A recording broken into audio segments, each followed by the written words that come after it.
પીજીવીસીએલમાં ગઈકાલ સવારથી ભુજ, અંજાર, મોરબી, સુરેન્દ્રનગર સવારમાં સાયક્લોનિક પવન અને વરસાદ સાથે પવન સાથે વરસાદ ચાલુ થયો ત્યારથી લાઈનો ફોલ્ટમાં વરસાદના હિસાબે અને સાયક્લોનિક પવનના હિસાબે ઝાડવાઓ પડી જવાથી અને ભારે પવનના હિસાબે તારો ભેગા થવાથી ફીડરો અને ગામડાઓમાં પાવર સપ્લાય અફેક્ટ થયો હતો.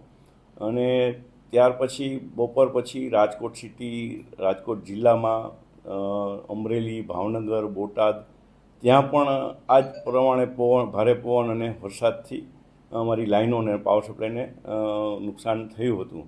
પરંતુ અમારી 573 જેવી ટીમો સવારથી જ કાર્યરત હતી અને સવારથી સાંજ સુધીમાં 2645 ગામડાઓ બંધ થયા હતા. એમાંથી 2440 ગામડાઓમાં વીજ પુરવઠો અમે પૂર્વવત કરી દીધો હતો. રાત્રે મોડી રાત સુધી આખી રાત કામ કરી અને વીજ પુરવઠો પૂર્વવત કરી દીધો હતો.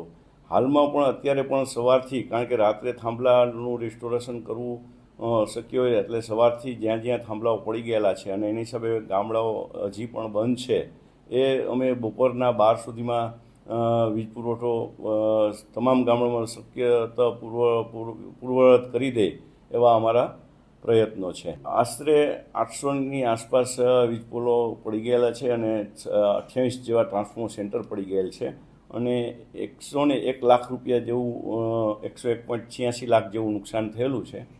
અને હાલમાં તમામ જગ્યાએ ટીમો કાર્યરત છે અને વીજ પુરવઠો પૂર્વવત કરવા માટે અમારા પૂરતા પ્રયત્નો છે અને લોકોને વહેલામાં વહેલી તકે વીજ પુરવઠો પૂર્વવત કરી દઈશું. હા, સામાન્ય સંજોગોમાં જ્યારે પણ આવી પરિસ્થિતિનું નિર્માણ થતું હોય, જ્યારે એકદમ અચાનક જ પવન અને ભારે વરસાદ ચાલુ થાય ત્યારે જનરલી સેફ્ટી પર્પઝથી પણ અમે વીજ પુરવઠો બંધ કરી દેતા હોઈએ છીએ કે જેથી કરીને તાર તૂટવાથી કોઈ અકસ્માત ન થાય.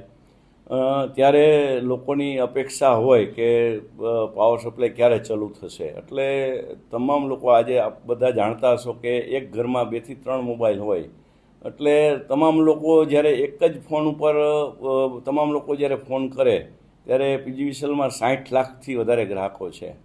ત્યારે આ વસ્તુ એટ એ મોમેન્ટ પરિસ્થિતિ સર્જાતી હોય છે. જનરલી નોર્મલી આવું થતું નથી હોતું.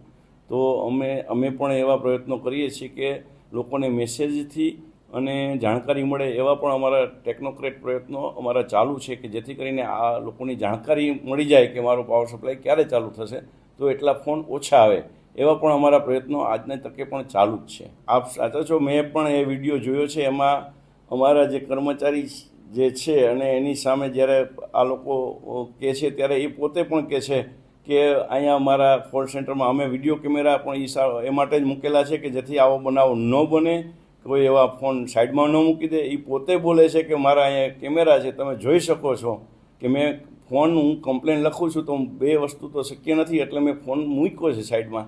એટલે લોકોને જ્યારે આવી તકલીફ થતી હોય ત્યારે નો ડાઉટ કે એમ થાય કે ફોન સાઈડમાં મૂકી દેતા હશે, પણ એવું જનરલી ન બને એવા અમારા પીજીવીસીએલના પૂરતા પ્રયત્નો હોય છે. અમે સ્ટાફને પણ એ રીતે અવેર કરીએ છીએ અને લોકોને સતત સારો પાવર સપ્લાય મળી રહે એવા અમારા પૂરતા પ્રયત્નો હોય છે. સાંજ સમાચાર ફેસબુક પેજને લાઇક કરો, વિડીયો શેર કરો અને વધુ વિગતવાર સમાચાર માટે sanssamachar.net વિઝિટ કરો.